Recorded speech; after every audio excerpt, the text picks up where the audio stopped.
Welcome to this explainer. Look, if you've ever felt totally overwhelmed by a mountain of government paperwork, you are exactly in the right place. Are you worried about your SNAP benefits running out?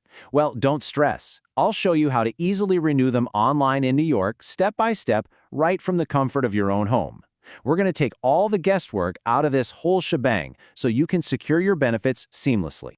Here's our roadmap for today. We'll cover understanding your SNAP renewal, step-by-step online renewal, interviews, and submitting documents, solving common renewal problems, reporting changes and updates, and finally, some crucial tips and a quick disclaimer. Let's dive in. All right, kicking things off with Section 1, Understanding Your SNAP Renewal. So getting approved once doesn't mean you're approved forever, right? SNAP benefits actually run on a strict certification period. When this time frame ends, your food stamp entitlement just expires entirely, unless of course you successfully recertify. Think of it kind of like a subscription service. You've got to actively renew it to prove you still qualify. Now, your specific timeline is going to vary based on your household circumstances. If your income fluctuates frequently, you might be on a short 6-month certification cycle. But, most households with stable incomes are on a 12-month cycle. And here's a neat fact. If you're part of a household where all members are elderly or disabled with no earned income, you could be under the ESAP program, which extends that timeline all the way out to 36 months. That is 3 whole years.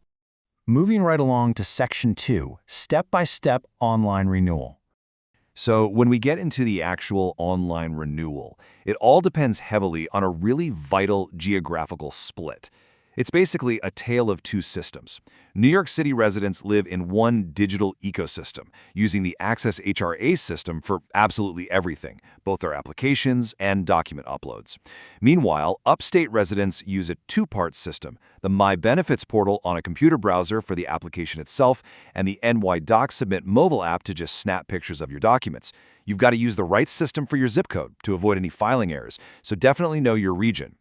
But regardless of your zip code, this bureaucratic hurdle is easily conquered if you just remember the big 3 requirements. First, submit the online form. Second, complete your mandated phone interview. And third, provide your verification documents. It's like a 3-piece puzzle, and you literally have to complete all 3 pieces to keep those benefits flowing without a hitch. Now a quick heads up for upstate users creating a brand new nygov.com account on the My Benefits portal. You are going to face some incredibly strict state data security protocols. The state basically wants a password stronger than Fort Knox. You literally have to create a 14-character password that includes 3 of 4 standard categories, like uppercase letters and numbers. But here is the trick that catches everyone out. The system totally blocks any 3 sequential matching characters. So absolutely no 1, 2, 3 or ABC in your password, or it'll just reject it on the spot. Okay, let's jump into Section 3. Interviews and submitting documents. Once your recertification form is securely submitted, well, it's time to tackle that mandatory interview. And again, this looks completely different depending on where you live. Upstate folks receive a physical packet in the mail about 2 months before their certification ends, and that actually includes a pre-scheduled date and time for a local DSS worker to call them. But New York City residents? You guys have an amazing advantage, an on-demand interview line at 1-800-SNAP-NOW. You literally don't have to wait around for a scheduled time. You just give them a call whenever it fits into your day. During that 10 to 30-minute interview, your caseworker is going to tell you exactly which documents you need to provide. Usually, they just want to see things that have changed since your last renewal. This often includes a photo ID, pay stubs covering your last 4 consecutive weeks, proof of your shelter costs, so things like a lease or a utility bill, and medical documentation if you're elderly or disabled. Generally speaking, you have 10 days from the date of the notice to get these documents submitted. If you're an upstate resident using the NYDoc Submit app to send in these documents, the process is pretty straightforward, but it does require some attention to detail. You select your county and the SNAP program, take a clear, well-lit photo of your document, and enter a primary identifier like your social security number. But hey, here is the absolute most important part. You must wait for the confirmation screen with your tracking number to appear before closing the app. If you swipe away too early, your document might not go through, and nobody wants to deal with that headache.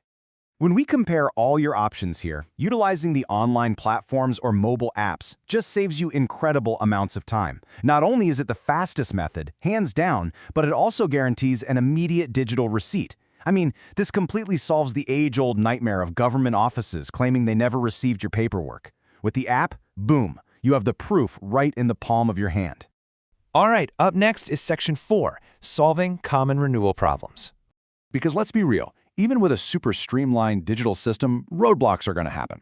So you might be wondering, what if technology fails you at the worst possible moment? Or, what if you get tied up at work and completely miss that pre-scheduled DSS phone call? Well, the absolutely crucial takeaway here is that the state still holds you entirely responsible for your deadlines, no exceptions. If you miss your interview, do not wait. Call your local SNAP office immediately to reschedule. If you miss it and don't reschedule, your benefits will lapse. It's that simple. Similarly, if the mobile app goes down for maintenance right before your deadline, you have to proactively use backup methods. You can fax the documents, mail copies, or use in-person drop boxes at your local center. Sadly, technology issues are just not an excuse for late paperwork in their eyes. Moving on to Section 5, Reporting Changes and Updates. So between your certification cycles, the good news is you don't have to report every single little change in your life. However, there is a big exception.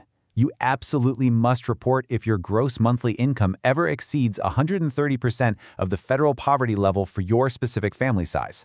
If this happens, you've got to inform the office by the 10th day of the following month. Trust me, you want to do this to avoid being penalized with massive overpayment debts later on. And finally, Section 6, Final Tips and Disclaimer.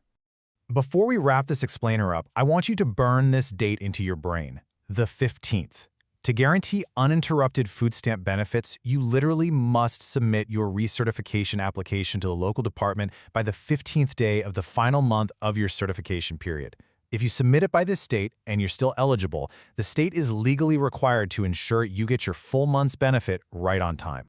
By using My Benefits, Access HRA, and NY DocSubmit, you are putting the power directly back in your own hands. Now, a quick disclaimer, always verify the latest details with official New York State resources, because as we all know, policies do change over time. Thank you so much for joining me for this explainer, and hey, if you found this valuable, be sure to share this video with anyone else who might find it helpful. So instead of dreading the paperwork, are you ready to conquer your SNAP renewal entirely from your smartphone today?